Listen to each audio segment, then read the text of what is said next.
In this video, I wanted to show you some useful or functional signs that you can use with students or your children who have autism or are nonverbal or have difficulties communicating in general.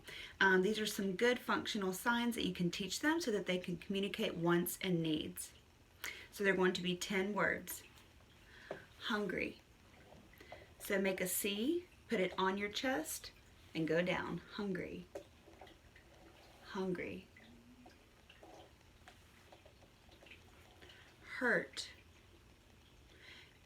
Have your two pointer fingers out and then touch them together. Hurt. Hurt. Eat. Have your hands closed together and then point to your mouth. Eat. Eat. Drink. Make a C and pretend like you're drinking from a cup. Put it to your lip. Drink. Drink. More. Your hands are going to be closed in the and shape, your fingers touching each other, and then touch them together. More. More. Tired.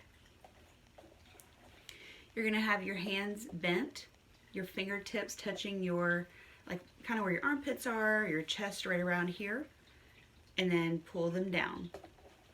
Tired. Tired.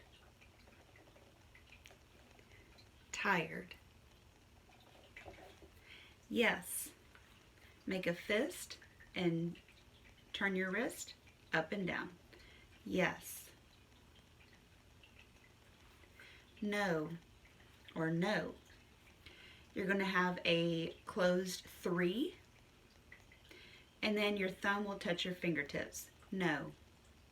Notice I'm shaking, shaking my head and my eyebrows might go up and down. No. Finished or all done? Have your hands in 5 positions, back of your hands facing whoever you're talking to, and then twist your wrist.